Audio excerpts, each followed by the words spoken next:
Ici, la voix de l'Amérique.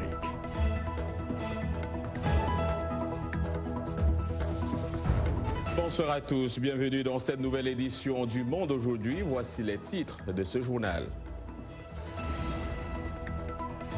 Comment apporter une réponse adéquate au terrorisme en Afrique? La question est au centre d'une conférence au Kenya à l'initiative du gouvernement et des Nations Unies.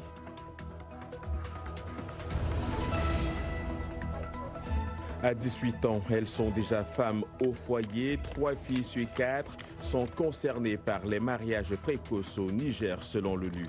Dans ce journal, nous verrons pourquoi beaucoup en arrivent là.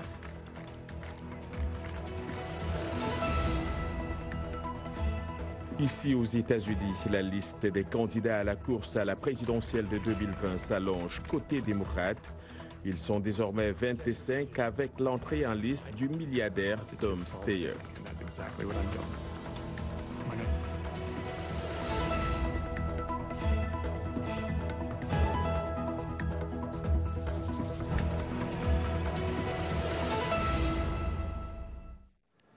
Bonsoir. La violence fait encore parler d'elle en République centrafricaine. Des affrontements entre commerçants et milices ont éclaté mercredi soir et se poursuivaient ce jeudi dans le quartier musulman de PK5.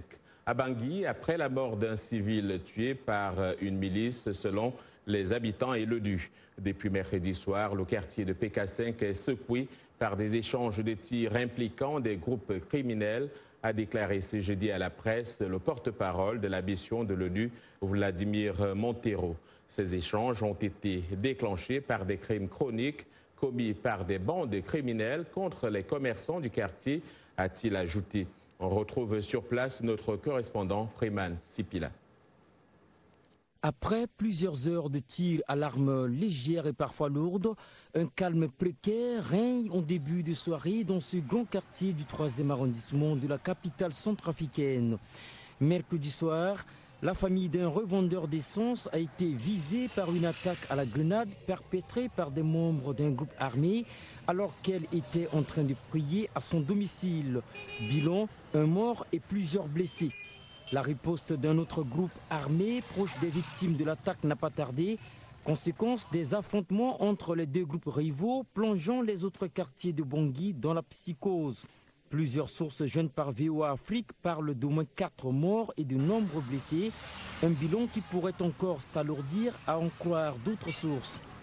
Toutes les activités ont été paralysées ce jeudi dans le secteur alors que la MINUSCA, la mission de l'ONU en Centrafrique, a annoncé le déploiement des casques bleus et des forces de sécurité centrafricaines pour protéger les civils et contenir la violence. Le PK5 regorge de nombreux groupes armés qui se disent d'autodéfense. Ce quartier est le seul de la capitale qui échappe encore au contrôle du pouvoir de Bangui et de la MINUSCA. Freeman Sipila pour VOA Afrique, Bangui. Pas moins de 11 personnes sont mortes jeudi lors du naufrage d'une pirogue qui les transportait sur un cours d'eau à Maradi, dans le centre-sud du Niger. C'est Zakari Oumarou, gouverneur de Maradi, une région proche du Nigeria, qui en a fait l'annonce. Une source locale signale par ailleurs la disparition de 3 ou 4 passagers qui se trouvaient à bord de la pirogue. Fin juin, l'ONU a alerté que le Niger risquait de connaître dans des inondations et qui pourraient affecter 170 000 personnes dans ce pays désertique du Sahel où la saison des pluies a déjà démarré en 2018. Les fortes pluies avaient causé la mort de 52 personnes, fait plus de 200 000 sinistrés et détruit 170 000 maisons selon l'ONU. Et ces déclarations qui devraient continuer d'animer le débat sécuritaire au Sahel, celle du chef d'état-major des armées françaises, le général François Lecontre, qui a estimé ce jeudi que les pays du Sahel s'effondreraient sur eux-mêmes et que le terrorisme y deviendrait incontrôlable sans l'appui de la force française Barkhane. La force anti-djihadiste Barkhane mobilise en effet quelques 4 500 militaires dans 5 pays du Sahel, notamment le Mali, le Niger, le Burkina Faso, le Tchad et la Mauritanie. Elle concentre particulièrement ses efforts dans la région de Liptako Gourma dans le nord-est du Mali. Le général français ajoute que le problème n'est pas que militaire, il y a aussi la gouvernance qui est aggravée par les tensions interethniques. On vous parlait en début de semaine de la Cour pénale internationale qui a reconnu coupable l'ancien chef de guerre congolais Bosco Ntaganda de crimes de guerre et crimes contre l'humanité pour des exactions commises en 2002 et 2003 en Ituri, dans le nord-est de la République démocratique du Congo. Surnommé Terminator, Bosco Ntaganda a notamment dirigé intentionnellement des attaques contre des civils en utilisant parfois des enfants soldats. Certains de ces jeunes sont actuellement réhabilités au centre de la Fondation Jéricho à Goma. Notre correspondant Auster Malivika s'est rendu dans ce centre où il a interrogé des ex-enfants soldats qui réagissent à l'inculpation de Bosco Ntaganda. À mon avis, les accusations portées contre Bosco Ntaganda étaient graves, mais la plupart du temps, il recevait des ordres de ceux qui occupaient des postes supérieurs à l'époque dans le pays. On lui a ordonné de tuer des gens, c'est pourquoi il est en prison aujourd'hui. Je suis très heureux, la situation était pire qu'aujourd'hui. Nous avions fait tellement de mauvaises choses. Vous ne pouvez pas imaginer que des choses aussi brutales puissent être faites sur un être humain. Sa conviction me donne un certain soulagement.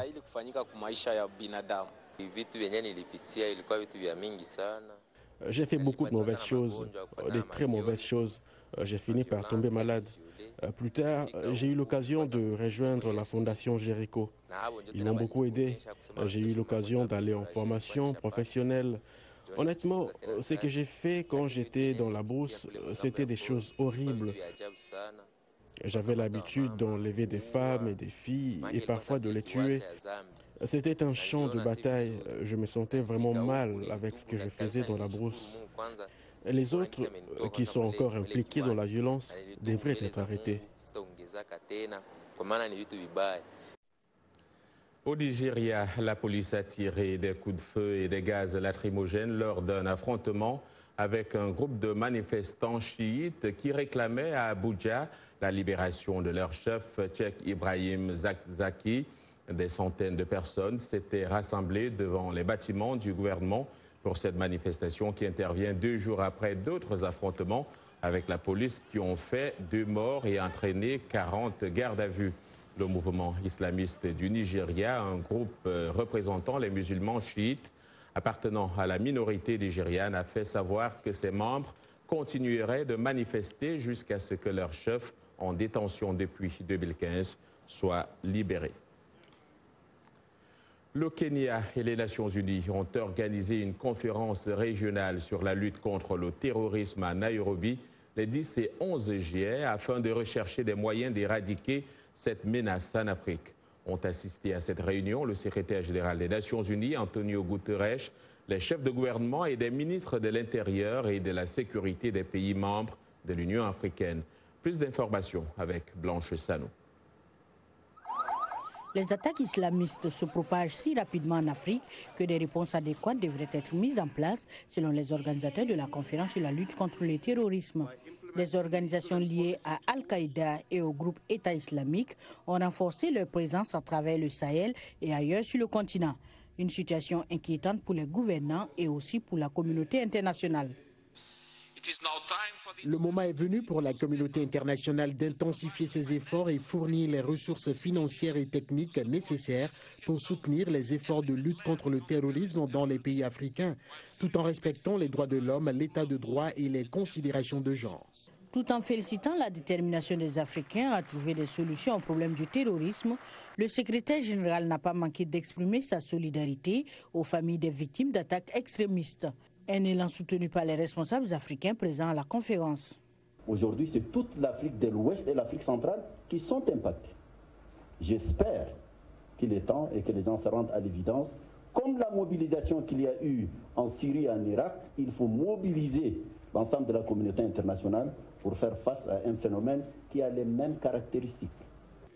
Le secrétaire général de l'ONU, Antonio Guterres, a appelé à des efforts pour la prévention du terrorisme. La première des mesures de prévention consiste à mettre fin au conflit, a-t-il déclaré, ajoutant que les armes en provenance de Libye constituent un facteur de terrorisme dans différentes parties du continent.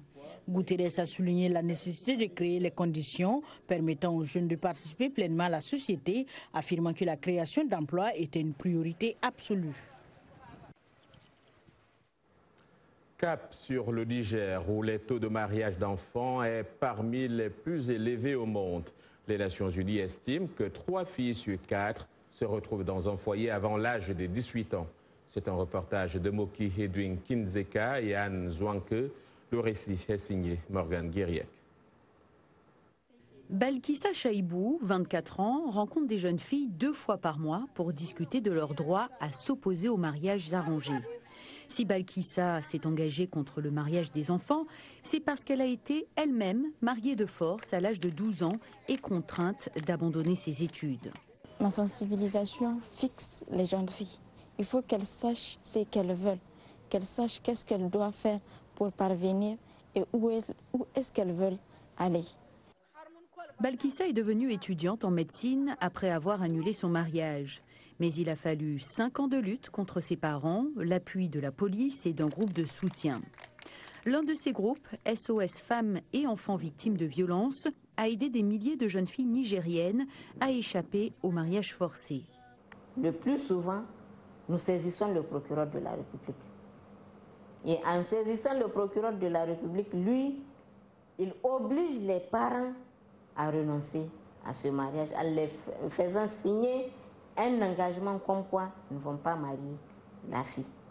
Mais la lutte contre le mariage des enfants dans les pays comme le Niger, l'un des plus pauvres au monde, n'est pas simple. Avec des revenus limités, de nombreux parents se concentrent sur l'éducation des garçons et marient leurs filles tôt. Le président du Niger, Mahamadou Issoufou, lors d'un sommet de l'Union africaine à Niamey le 7 juillet, s'est engagé à améliorer les perspectives des filles. Il faut qu'on renforce leur employabilité. Il faut qu'elles aient accès à un métier. Il faut qu'elles sortent de l'école avec un métier. C'est ça qui peut leur permettre de trouver plus facilement un emploi et c'est ça qui peut leur permettre d'être plus autonomes. En attendant, Balkissa encourage les filles à passer le mot à leurs amis. Personne ne peut les forcer à se marier et elles ont le droit de rester des enfants.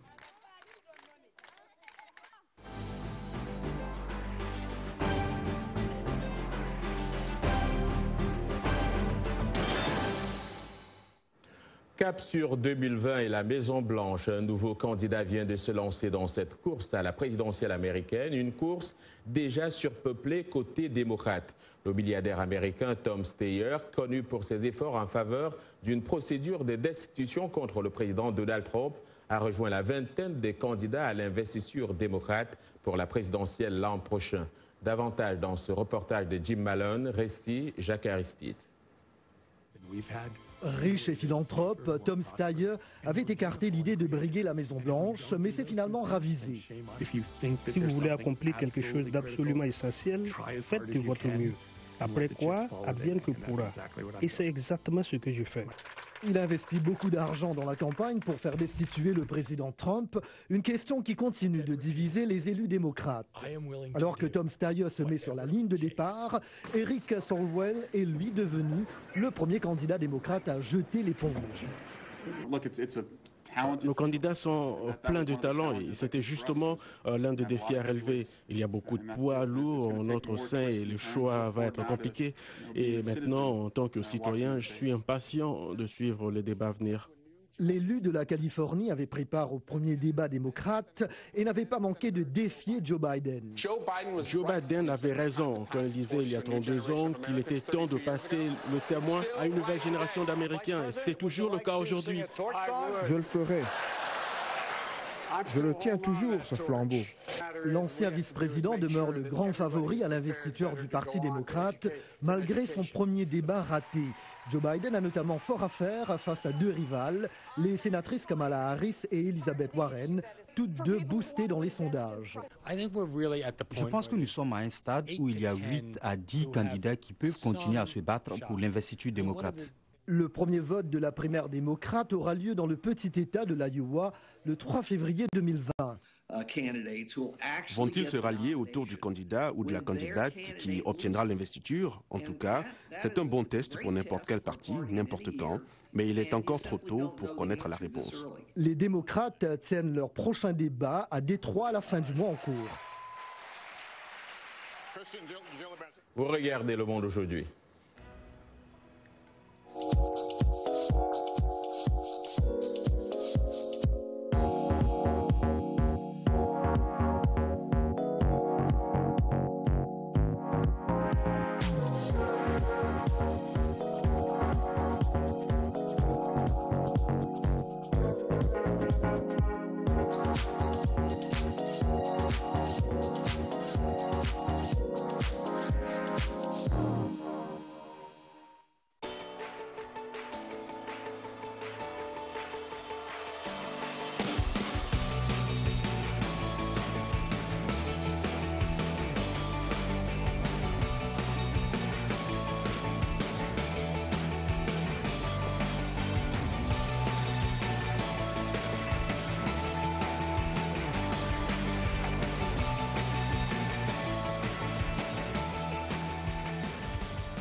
Le Monde aujourd'hui sur VOA Afrique, au sommaire. Redonner du sourire à de nombreuses personnes atteintes de fentes labiales et palatines au Malawi, c'est la mission que s'est assignée une ONG américaine et les chiffres sont encourageants. Plus d'1 millier de malades ont déjà retrouvé ce sourire.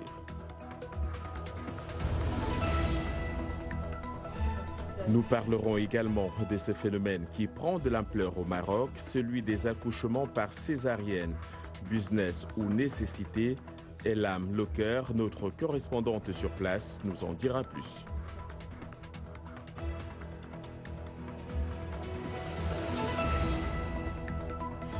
En sport CAN 2019, l'Algérie a obtenu son ticket pour les demi-finales en battant ce soir la Côte d'Ivoire.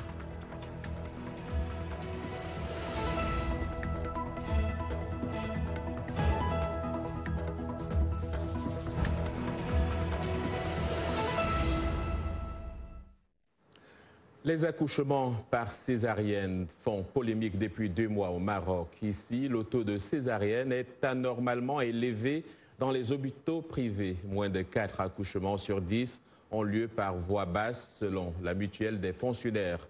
Un taux bien éloigné des 15% recommandés par l'Organisation mondiale de la santé. La césarienne au Maroc, business ou nécessité, c'est un reportage à Tanger d'Elam Locker.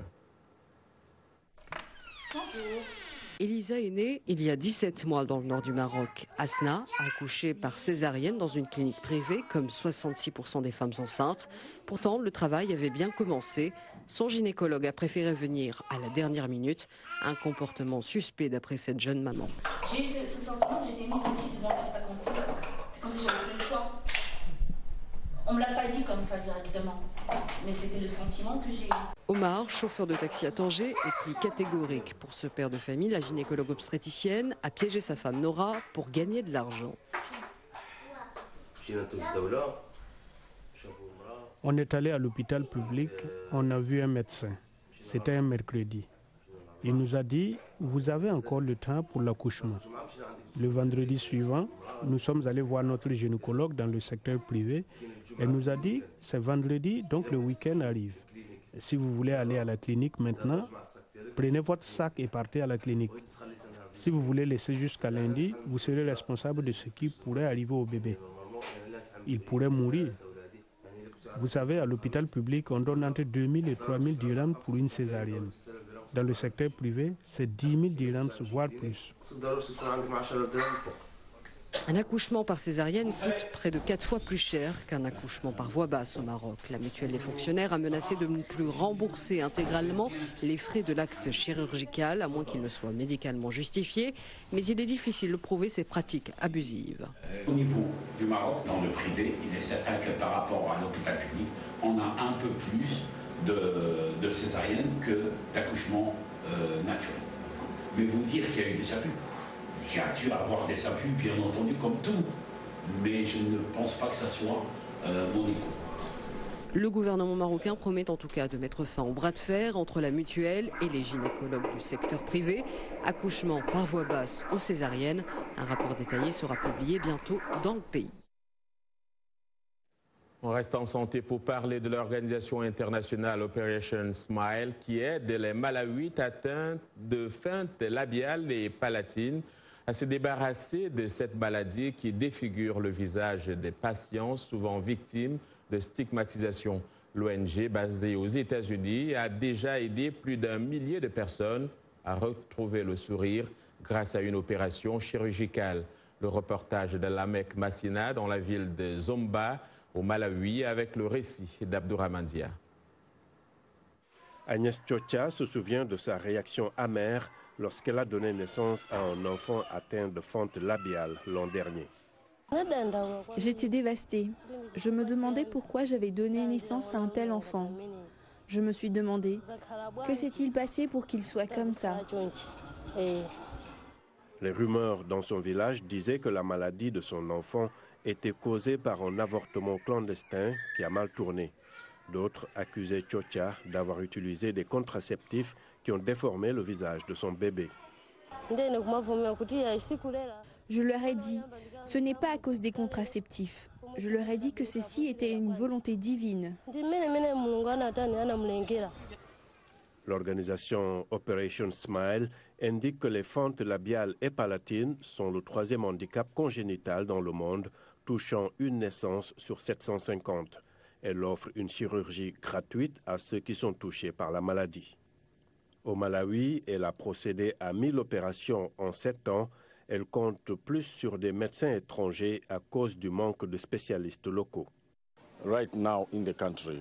Nous n'avons que 2 chirurgiens plastiques au Malawi qui se sont portés volontaires pour travailler avec nous et qui peuvent faire ça. Les personnes atteintes de fentes labiales et palatines ont des difficultés pour parler et manger. Elles sont aussi l'objet de cruauté et de discrimination. Ma tante m'insultait beaucoup. Elle me disait que si j'étais né en sa présence, elle m'aurait jeté dans les toilettes. Mais ceux qui ont subi l'opération ont une raison et la possibilité de sourire. Et le sourire est devenu contagieux. Désormais, je peux tout faire sans problème. Je n'aurai plus honte comme avant. Aussi, je pourrais dire aux autres personnes atteintes de fente labiale et palatine de venir se faire opérer. Selon Operation Smile, environ 3000 Malawites souffrent de la maladie. L'organisation prévoit de former des médecins locaux pour effectuer la chirurgie de réparation faciale. Du sourire, les Algériens annoncent ce soir, Yacouba, ils l'ont échappé belle face à la Côte d'Ivoire. Bonsoir. Bonsoir John et bonsoir à toutes et à tous. L'Algérie s'est qualifiée donc pour les demi-finales de la Coupe d'Afrique des Nations en éliminant la Côte d'Ivoire à Suez à l'issue de la séance des tirs au but avec 4 tirs réussis contre 3. Le score était de 1-1 à la fin du temps réglementaire et des prolongations. Sofiane Febouli avait ouvert le score pour les Fennecs à la 20e minute, mais Jonathan Kodja a répliqué à la 62e pour les éléphants. Les Algériens, sacrés en 1990 à domicile, affronteront le Nigeria en demi-finale dimanche au Caire dans le dernier match des quarts de finale en cours entre Madagascar et la Tunisie. Au stade Al-Salam du Caire, le score est de 0-0. Hier, face aux écureuils du Bénin, les Lions de la Teranga ont tout donné pour venir à bout des Béninois battus 1-0. Les écureuils outsiders au départ de cette CAN peuvent être fiers de leur beau parcours, stoppés en quart de finale par la première nation africaine, le Sénégal. Avec le recul, on se dira que c'est beau, que oui, on a perdu contre le Sénégal, donc il n'y a rien à dire, c'était les favoris. Ce soir, c'est vraiment la frustration et la déception qui prédominent. Après, demain, quand on rentrera, j'espère qu'on laissera place à la fierté et aux beaux souvenirs, au beau parcours qu'on a fait. On a quand même réalisé une belle compétition, tout le monde s'est donné du début à la fin. Sur ce match aussi, on s'est donné à fond. Mais malheureusement, ça allait du côté du Sénégal et j'espère qu'ils vont remporter la compétition. Comme ça, moins, on pourra dire qu'on a perdu contre le vainqueur. Les Lions de la Teranga ont souvent remporté difficilement leur match dans cette CAN et ont fait l'objet de critiques vu le potentiel de leur effectif. Les joueurs tout de même sereins avancent au petit tour. Suivez. À la fin, c'est le Sénégal qui gagne. L'équipe de Sadio Mané a souffert mais a décroché face au Bénin hier. En quart, sa place pour le dernier carré de la CAN. Grand favori, d'autant que l'Égypte, le Cameroun et le Maroc ont tous été sortis. Le Sénégal continue d'avancer dans un tournoi qui s'est montré imprévisible. Les gros favoris aujourd'hui ne sont pas là. Bien sûr que ça nous donne une idée et ça nous donne encore plus confiance de se dire que oui, peut-être que cette année peut être la bonne. Pour une place en finale, le Sénégal jouera dimanche contre Madagascar ou la Tunisie. Peu importe l'adversaire en demi, le coach sénégalais est conscient d'une chose, ce sera un match difficile. À ce stade de la compétition, je le dis et je le répète encore, tout le monde peut battre tout le monde. Donc Madagascar, c'est une équipe qu'on connaît. La Tunisie aussi, c'est une très belle équipe qui fait de très bonnes choses. Donc nous ne sous-estimons personne, je crois. Le Sénégal n'avait plus atteint les demi-finales de la CAN depuis 2006 et n'a jamais été sacré dans cette prestigieuse compétition continentale. Désormais, les Sénégalais croient impossible sacre final. C'est du moins l'avis de quelques supporters rencontrés à Dakar. Aujourd'hui, on veut la coupe, Inch'Allah. Nous tous, nous avons senti que l'équipe vraiment est en forme. C'est une très bonne équipe sénégalaise qui continue de se battre. Aliou Cissé, il l'a fait. C'est lui qui a décanté la situation. Fier d'être Sénégalais, fier de nos lions. Vive le Sénégal! Un Sénégal pour qui rien n'est décidément facile dans cette CAN, battu en poule par l'Algérie et qui a déjà eu plusieurs blessés, mais qui avance malgré tout. Voilà John, c'est tout pour le sport aujourd'hui. Merci Yacouba et à demain. Vous connaissez certainement son application et surtout ses taxis. Eh bien, Uber, en plus de ces taxis, donc vous pourrez peut-être désormais faire vos déplacements en hélicoptère. Uber a en effet annoncé il y a quelques jours que ses premiers vols en hélicoptère étaient en préparation et voilà, ils ont été inaugurés avant-hier. Ces hélicoptères transportent des passagers entre l'aéroport de JFK à New York et Manhattan. La durée de vol est de 8 minutes avec une tarification dynamique qui se situe autour de 200 à 225 $. Cette nouvelle confirme les ambitions de Uber d'aller au-delà des rues de la ville. Ce nouveau service est offert aux membres des programmes de fidélité. Uber a déjà annoncé des projets de transport aérien partagé d'ici 2023 entre banlieue et ville et potentiellement dans des villes des États-Unis et d'autres pays du monde. C'est la fin de ce journal. Merci à toute l'équipe qui l'a préparé et à vous d'avoir suivi. Demain est un autre jour.